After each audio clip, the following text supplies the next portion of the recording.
सकते हैं इसकी शुरुआत जो हुई है वो यहीं से हुई है, धर्म ग्रंथों से हुई है।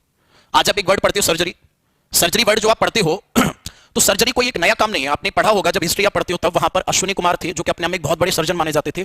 तो वहां पर उन्होंने एक व्यक्ति का जब सर कट गया था तो उसकी जगह पर एक बकरे का सर जोड़ दिया था। तो मेरा कहने का मतलब यह कि सारी की सारी टेक्नोलॉजी जो है वो कहीं ना कहीं यहीं से लिंक करती है। बात क्लियर है यहां तक? अब सबसे बड़ी बात हमने यहां पे डेफिनेशन में समझा कि स्टडी ऑफ ऑल लिविंग्स। अभी लिविंग्स कितने प्रकार की होती हैं? तो आंसर होगा लिविंग्स जो होंगी वो दो तरह से होंगी। एक तो लिविंग्स में आते हैं प्लांट और एक लिविंग्स में आते हैं एनिमल्स। तो प्लांट और एनिमल्स दोनों लिविंग्स में आएंगे और दोनों की हम क्या करेंगे यहां पर स्टडी करेंगे। और जब दोनों की स्टडी की जाएगी तो वही क्या कहलाएगी? बायोलॉजी कहलाएगी। सबसे पहला पॉइंट होगा कि जो बायोलॉजी वर्ड है ये वर्ड किसने दिया था? तब आंसर होगा बायोलॉजी वर्ड देने वाला जो व्यक्ति था इसका नाम था लेमार्क। यहां से एक क्वेश्चन आपको ध्यान रखना है, मैं स्टार बनाता चलूंगा जो क्वेश्चन निकलेंगे। बायोलॉजी वर्ड किसने दिया? तब आंसर होगा लेमार्क। और दूसरा पॉइंट होगा कि फादर कौन है बायोलॉजी का? तब आंसर होगा बायोलॉजी के जो फादर होंगे उनका नाम है एरिस्टोटल। यानी आप हिंदी में बोलोगे से जो जीव विज्ञान के जनक हैं इन्हें अरस्तु को माना जाता है। क्यों माना जाता है? क्योंकि अरस्तु जो थे इन्होंने ही सबसे पहले जो हमारे एनिमल्स थे इनकी स्टडी करना शुरू की। तो यहां से दो क्वेश्चन हमें ध्यान में रखने हैं। बायोलॉजी वर्ड किसने दिया? तब आंसर क्या होगा? लेमार्क होगा। और अगला पॉइंट होगा कि जो फादर है वो कौन है? तब आंसर होगा एरिस्टोटल है। अगला पॉइंट ध्यान से सुनना।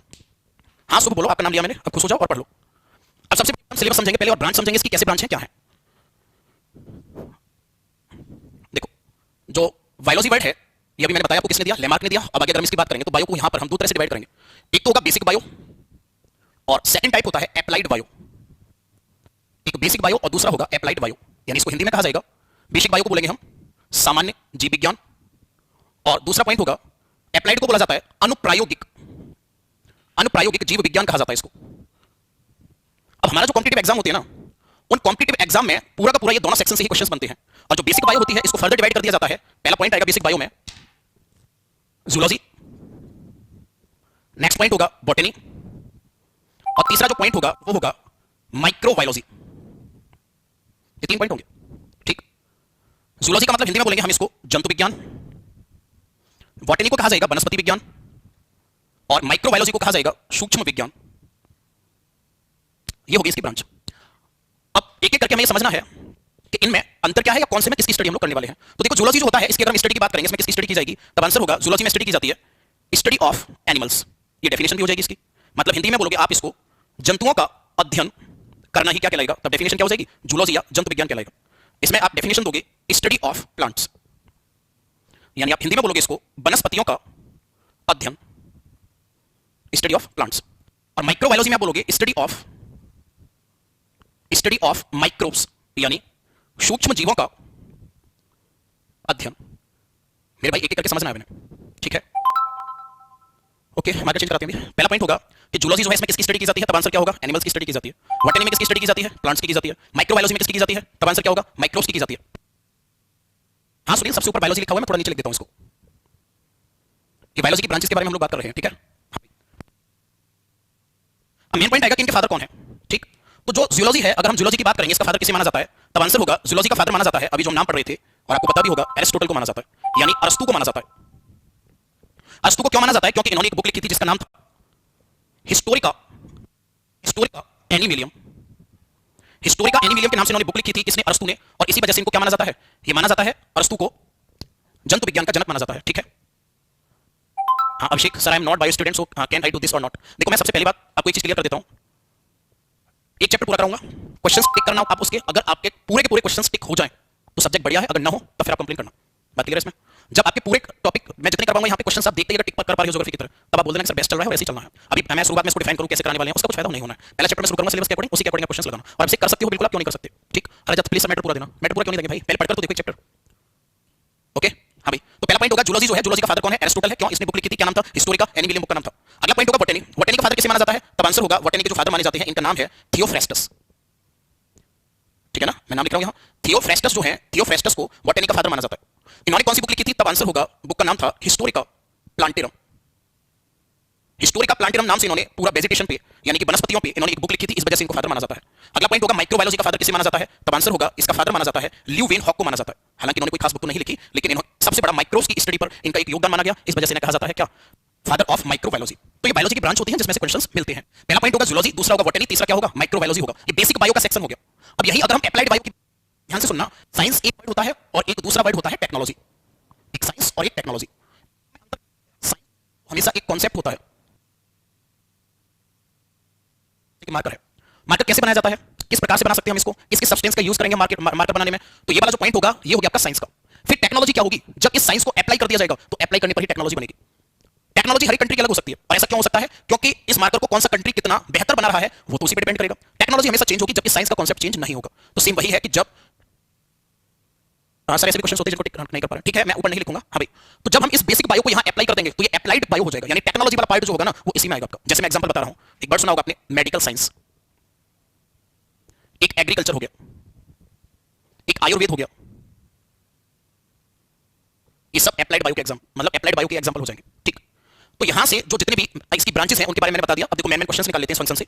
पहला क्वेश्चन होगा यहां पर कि जो जूलॉजी का फादर है किसे माना जाता है, तब आंसर क्या होगा? एरिस्टोटल को माना जाता है। बॉटनी का फादर किसको माना जाता है? एरिस्टोटल को माना जाता है। माइक्रोबायोलॉजी का किसे माना जाता है, तब आंसर क्या होगा? ल्यूवेनहॉक को माना जाता है। 3 से 4 क्वेश्चंस जो हैं वो यहां से बनते हैं और वो आपको ध्यान में रखने हैं। बात क्लियर है?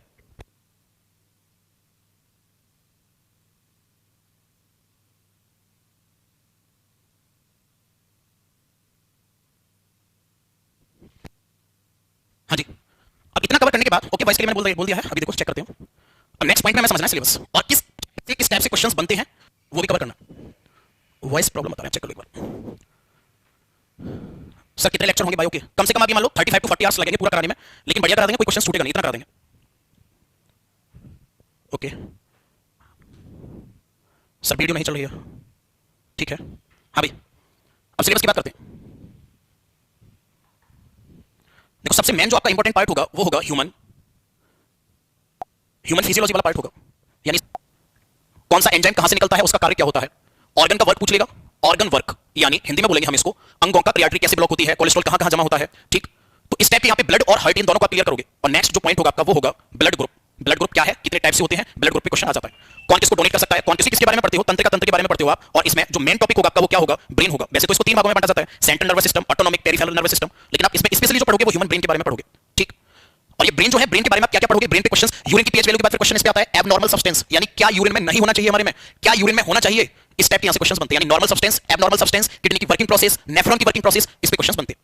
इसके बाद फिर नया जो चैप्टर होगा आपका 9th, उसमें पढ़ोगे आप ह्यूमन ग्लैंड्स एंड हार्मोन, यानी मानव ग्रंथि, और आप पढ़ोगे इसमें मानव ग्रंथि और हार्मोन के बारे में पढ़ोगे।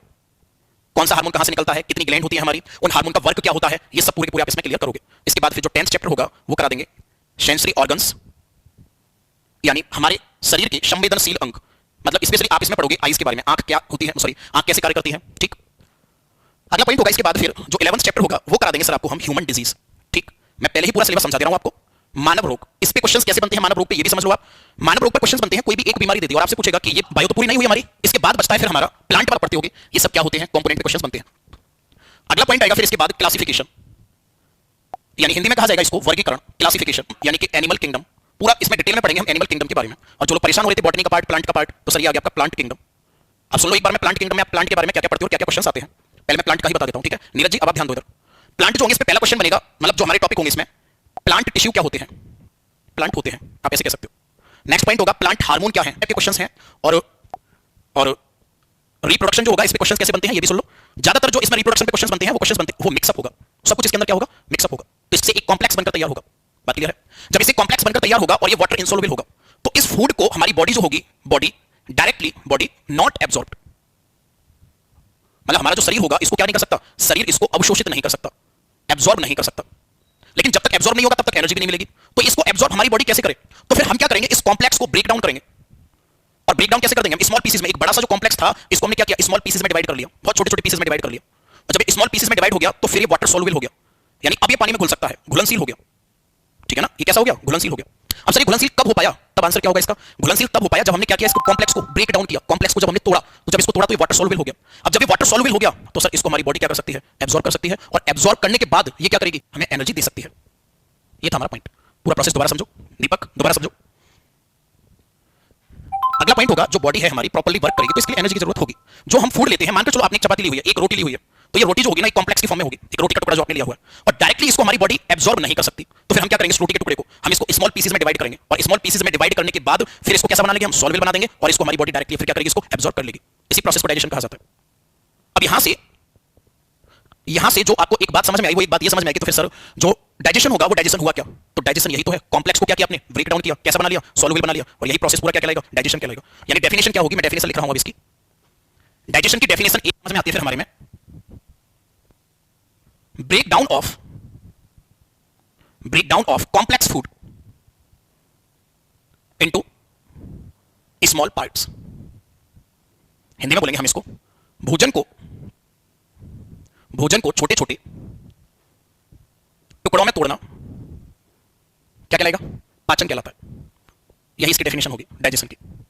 ये तो डाइजेशन की डेफिनेशन हुई, लेकिन हमने चैप्टर क्या डाला था? Digestive system. बात क्लियर है यहां तक? तो डाइजेस्टिव मनीष इसको ब्रेक डाउन करेंगे, वो पूरा प्रोसेस बताऊंगा कौन कौन सी ब्रेक डाउन करेंगे इसको, ऑर्गन्स जो होंगे कैसे ब्रेक डाउन होगा। बात क्लियर है यहां तक? तो जब इसको ब्रेक डाउन किया जाएगा फूड को स्मॉल पीसेस में, और किसकी हेल्प से ब्रेक डाउन किया जाएगा, तब आंसर होगा कुछ इसमें ऑर्गन्स जो कार्य करेंगे, हमारे टीथ भी कार्य करेंगे, कुछ इसमें एंजाइम भी कार्य करेंगे, तब उसको धीरे धीरे क्या किया जाएगा? ब्रेक डाउन किया जाएगा।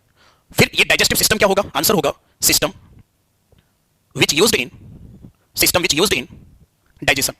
मतलब इस पूरी प्रक्रिया में जो सिस्टम कार्य करेगा डाइजेशन की प्रक्रिया में, उसी को कहा जाएगा डाइजेस्टिव सिस्टम। यानी हिंदी में बोलेंगे हम इसको, पाचन क्रिया में भाग लेने वाला जो तंत्र होता है वही कहलाता है पाचन तंत्र। बिल्कुल भी परेशान नहीं होना है, जहां मैं जितना समझा रहा हूं उतना समझना है, जो पॉइंट समझ नहीं आता वही पूरा का पूरा आप क्लियर करना भी है। नेक्स्ट पॉइंट देखो, यहां मैंने एक वर्ड यूज किया तंत्र, इसका मतलब क्या ये भी समझ लो। सबसे पहला पॉइंट होगा सेल। सेल मिलकर क्या बनाती है आपको पता होगा? टिश्यू। टिश्यू मिलकर क्या बनाते हैं? ऑर्गन। ऑर्गन मिलकर क्या बनाते हैं? सिस्टम। और सिस्टम मिलकर क्या बनाते हैं? बॉडी। हिंदी में बोलेंगे सर हम इसको कोशिका। कोशिका मिलकर क्या बनाती है? ऊतक। ऊतक मिलकर क्या बनाते हैं? अंग। अंग मिलकर क्या बनाते हैं? तंत्र। और तंत्रों से क्या बना हुआ है? शरीर। मेरी बात को ध्यान से सुनना। सिस्टम का मतलब ये हो गया कि अगर डाइजेस्टिव सिस्टम मैंने यहां लिखा हुआ है तो इसमें सिंगल ऑर्गन कार्य नहीं करेगा, इसमें नंबर ऑफ ऑर्गन्स कार्य करेंगे। क्योंकि ऑर्गन नंबर ऑफ, देखो नंबर ऑफ सेल ने मिलकर क्या बनाए? टिश्यू। नंबर ऑफ टिश्यू ने मिलकर क्या बनाए? ऑर्गन। तो फिर यहां से एक बात समझ में आती है, नंबर ऑफ ऑर्गन मिलकर क्या बनाते हैं? सिस्टम बनाते हैं। बात क्लियर है? तो जब ये सिस्टम बनकर एक तैयार हो जाएगा तो इसी को हमने नाम दिया जो डाइजेशन में कार्य करेगा, डाइजेस्टिव सिस्टम। यहां से मैं एक बात समझनी है, जहां सिस्टम वर्ड लगा हुआ होगा तो वहां सुशील बायोटेक में अपने आप इंक्लूड कर लूंगा, आपको कहने की जरूरत नहीं पड़ेगी। अब प्लीज इस पर ध्यान दो, ठीक? अगला पॉइंट होगा, मैंने बताया कि जहां भी हम सिस्टम वर्ड यूज करेंगे, एक्सक्रीटरी सिस्टम, रेस्पिरेशन सिस्टम, वहां याद रखना सिंगल ऑर्गन कभी भी कार्य नहीं करेगा। ऐसी कंडीशन में एक से ज्यादा वहां ऑर्गन कार्य करेंगे। बात क्लियर है? पीडीएफ में प्रोवाइड करा दूंगा, कहने की जरूरत आपको नहीं पड़ेगी।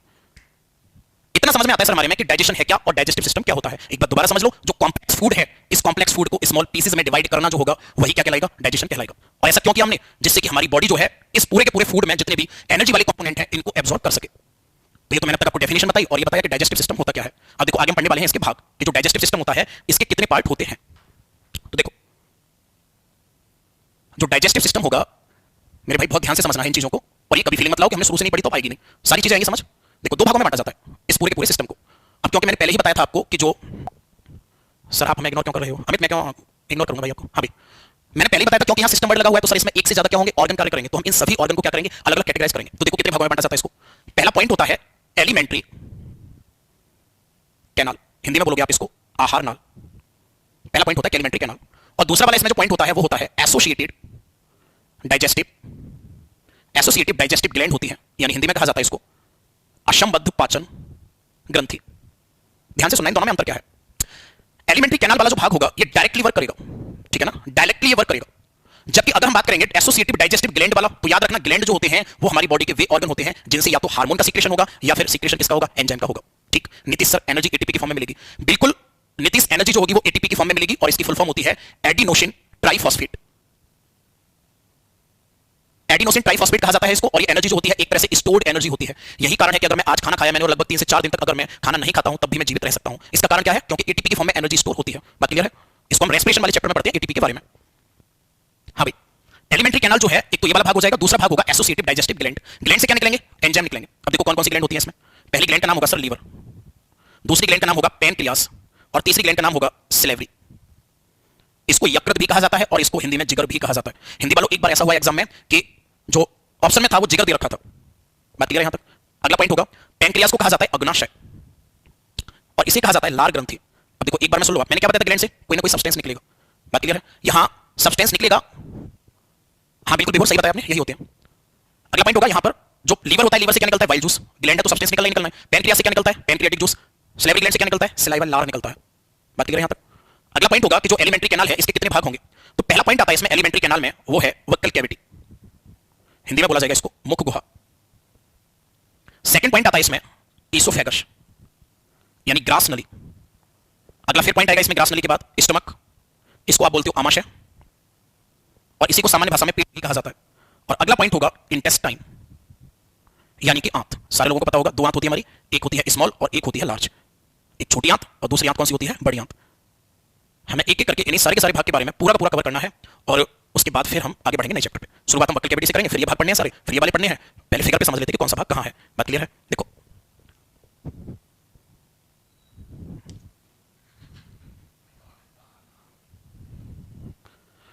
यहां इतना जो पार्ट होगा ना, इतने पार्ट को कहा जाता है वक्कल कैविटी।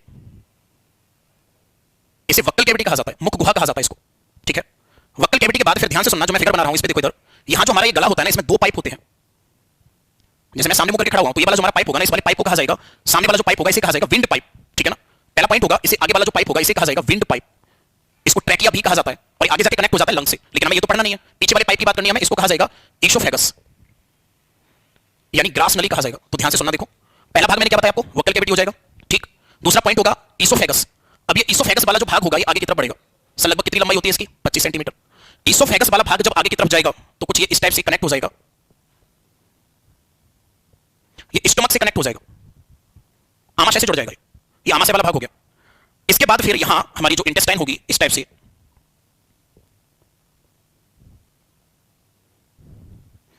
इस वाली इंटेस्टाइन का जो नाम होगा, इस इंटेस्टाइन को कहा जाएगा लार्ज इंटेस्टाइन। इसमें फोल्ड पड़े हुए हैं कुछ इस टाइप से, मैं नाम लिख देता हूं, इसे कहा जाएगा लार्ज इंटेस्टाइन। हिंदी में बोलेंगे हम इसे बड़ी आंत। ये लार्ज इंटेस्टाइन हो जाएगी। और ध्यान से समझना आगे कौन सा भाग बताने वाला हूं मैं। यहां जो स्टमक वाला भाग है ना, इसी में से एक पार्ट ऐसे आएगा नीचे की तरफ, और ये कुछ यहां कॉइल्ड फॉर्म में होगा। इस ब्लू कलर वाला जो जितना भाग बना हुआ है ना, इस पूरे भाग को कहा जाएगा, इधर लिख देता हूं मैं, स्मॉल इंटेस्टाइन, यानी ये छोटी वाली आंत हो जाएगी। और जो ये ट्यूब जो जुड़ी हुई है स्टमक वाले भाग से, इसको क्या कहा जाएगा? तब आंसर होगा, इसको नाम दिया जाएगा ड्यूडेनम। इसको हिंदी में कहा जाता है ग्रहणी। ड्यूडेनम वाला भाग कहा जाता है। ब्लू कलर वाला टोटल भाग जो है वो होगा ग्रहणी, सॉरी ब्लू कलर वाला जो भाग है स्मॉल इंटेस्टाइन होगा, और जो ब्लैक कलर वाला है वो होगा लार्ज इंटेस्टाइन। ठीक, इसके बाद फिर लीवर और पैनक्रियास कहां होते हैं ये भी समझ लो। लगभग इनके दोनों के ऊपर वाले भाग में यहां कुछ इस शेप में, ये दो भागों में बटा हुआ होगा, और इसी को कहा जाएगा लीवर। ये हमारा लीवर हो जाएगा। ठीक, और लीवर जो होगा वो ड्यूडेनम से आके जुड़ जाता है यहां। और जो ये मैं रेड वाला भाग बना रहा हूं, ये डार्क जो कर रहा हूं रेड कलर से, इसको कहा जाता है गॉल ब्लैडर। हिंदी में कहा जाएगा इसको पित्ताशय, और इसको सामान्य भाषा में हम लोग गांव में बोलते हैं पित्त की थैली जिसे बोलते हैं। ठीक, तो ये पित्त की थैली वाला भाग हो जाएगा यहाँ। गॉल ब्लैडर हो गया ये। गॉल ब्लैडर के बाद फिर हम नेक्स्ट पॉइंट में बात करेंगे कि यहाँ स्टमक के नीचे क्या होगा। तो याद रखना, यहाँ स्टमक के नीचे वाला जो भाग होता है, यहाँ ये पत्तीनुमा लीफ शेप में होता है, और जो लीफ शेप में होता है इसको क्या कहा जाता है? तब आंसर होगा, इसे नाम दिया जाता है पैनक्रियास, यानी अग्नाशय कहा जाता है। इतनी बात समझ आई यहां तक। उसके बाद फिर मैंने देखो ग्लैंड कितनी बताई थी, रेड कलर से जो मैं बना रहा हूं ये सब ग्लैंड है। एक लीवर, एक पैनक्रियास, और तीसरी कौन सी थी? Salivary gland. एक तो यहां होगी और एक यहां होगी। ये रेड कलर वाली जो मैं बना रहा हूं क्या हो जाएगी? इधर ही लिख देता हूं मैं, ये हो जाएगी सर सिलेवरी ग्लैंड। मैं थोड़ा सा बेसिक आइडिया दे दूं, आगे के जितने पॉइंट हैं, जितने चैप्टर हम लोग ऐसे ही पढ़ने वाले हैं। ओके, तो एक एक करके इनको दोबारा समझते हैं। पहला पॉइंट होगा, मैंने बताया हमें देखो ध्यान में कैसे रखना है। जो रेड वाला भाग आप देख पा रहे हो ना, इस पूरे रेड वाले भाग को क्या कहा जाता है? तब आंसर होगा, इनको कहा जाता है डाइजेस्टिव ग्लैंड कहा जाता है। क्यों? यहां से निकलेगा वाइल जूस, जो इकट्ठा किसमें होगा? इस वाले भाग में होगा। बात क्लियर है? यहां से निकलेगा वाइल जूस जो गॉल ब्लैडर में इकट्ठा हो जाएगा। पैनक्रियास से क्या निकलेगा? पैनक्रियाटिक जूस निकलेगा, जो किसमें जाके मिल जाएगा? ग्रहणी में जाके मिल जाएगा।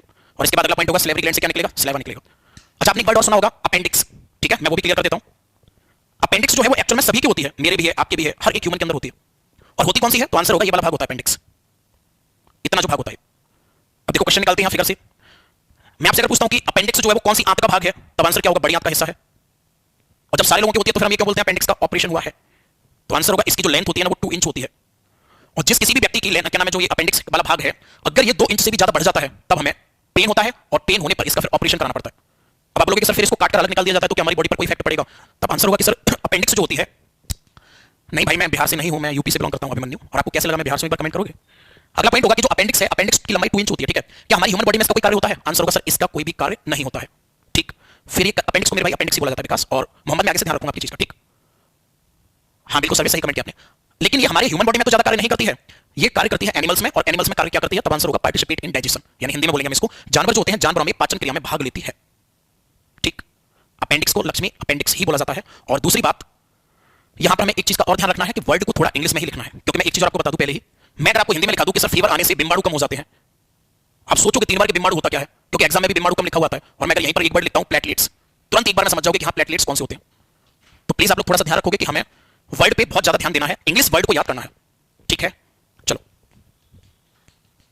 हाँ भाई, स्मॉल इंटेस्टाइन की लेंथ कितनी होती है? अच्छा, पहली बात तो देखो डाउट जो आ रहा है मेरे पास तक वो बता देता हूं मैं। जो विंड पाइप होता है इसको ट्रैकिया कहा जाता है, और इसको आप कह सकते हो फूड पाइप।